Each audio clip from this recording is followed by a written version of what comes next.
বেতন বাড়ানোর ইস্যুতে অচলাবস্থার মধ্যেই উত্তরের ৩ জেলা থেকে অনির্দিষ্টকালের জন্য ঢাকামুখী বাস চলাচল বন্ধ করে দিয়েছেন মালিকরা। এতে চরম ভোগান্তিতে পড়েছেন যাত্রীরা। এই ৩ জেলা হলো রাজশাহী, চাঁপাইনবাবগঞ্জ ও নাটোর। গতকাল রাত ১০টায় এই ঘোষণা দেয়া হয়। সম্প্রতি বেতন বাড়ানোর দাবিতে আন্দোলনে নামেন চালক, সুপারভাইজার ও সহকারীরা। কয়েক দফায় বাস চলাচল বন্ধ করে দেন তারা। গত ২৩ সেপ্টেম্বর তাদের বেতন বাড়ানোর সিদ্ধান্ত হয়, যা কার্যকর করার কথা আজ থেকে। তবে তাতে রাজি না হয়ে এবার মালিকরাই বাস বন্ধ করে দিয়েছেন।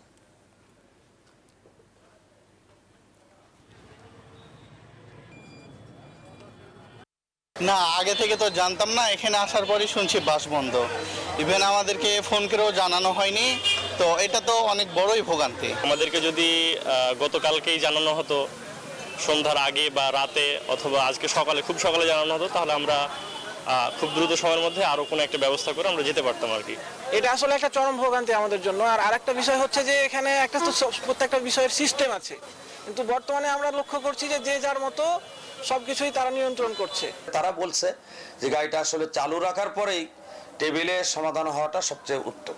আমিও এটা চাই যে গাড়িটা অতি দ্রুত যে কোনো বিনিময়ে গাড়ি চালু হোক এবং আমরা এটা সুষ্ঠু সমাধান আমিও চাচ্ছি।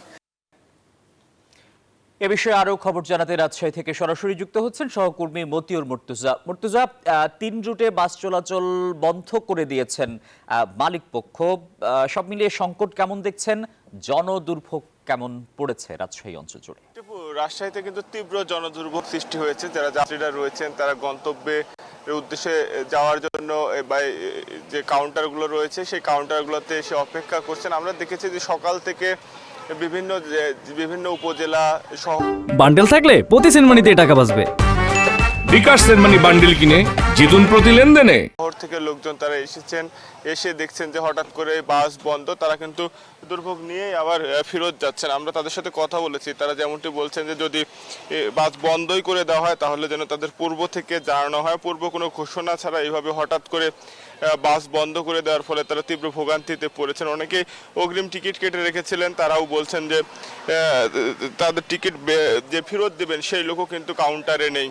তবে মালিক সমিতির নেতৃবৃন্দের সঙ্গে আমরা কথা বলেছি, তারা যেমনটি বলছেন যে শ্রমিকদের সঙ্গে যে বনিবনা হওয়ার বিষয়টি সেটি কিন্তু হয়েছিল ঢাকায় কয়েকদিন আগে একটি মিটিংয়ে।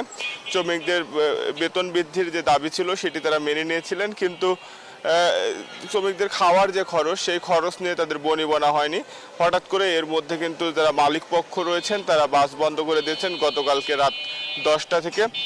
মালিক পক্ষ নিজেদের মধ্যে বসে পুনরায় চেষ্টা করছেন যেন বাস চলাচল স্বাভাবিক করা যায়। আর আমরা শ্রমিকদের সঙ্গেও কথা বলেছি, তারা বলছেন যে অন্যান্য যে সকল পরিবহন রয়েছে ঢাকা রাজশাহী রুটে, একতা ট্রান্সপোর্ট সহ, তারা শ্রমিকদের বেতন ভাতা সহ নানা সুবিধা দিলেও বেশ কিছু পরিবহন ভালো সুবিধা দিচ্ছেন না। সেটি নিয়েই কিন্তু কয়েক দফা কর্মবিরতি পালন করেছেন শ্রমিকরা। তারা বলছেন যে দ্রুত সময়ে যেন বাস চালু করা হয়, কারণ তারা কর্মহীন হয়ে পড়েছে। শ্রমিকরা বলছেন যে তারা কাজের জন্যই বের হয়েছিলেন গতকাল রাত্রেও, কিন্তু তারা এসে মালিক পক্ষ বাস বন্ধ করে দেওয়ার ফলে তারা বেকার দিন পার করছেন। তারাও কিন্তু বাস চলাচল স্বাভাবিক করার দাবি জানিয়েছেন।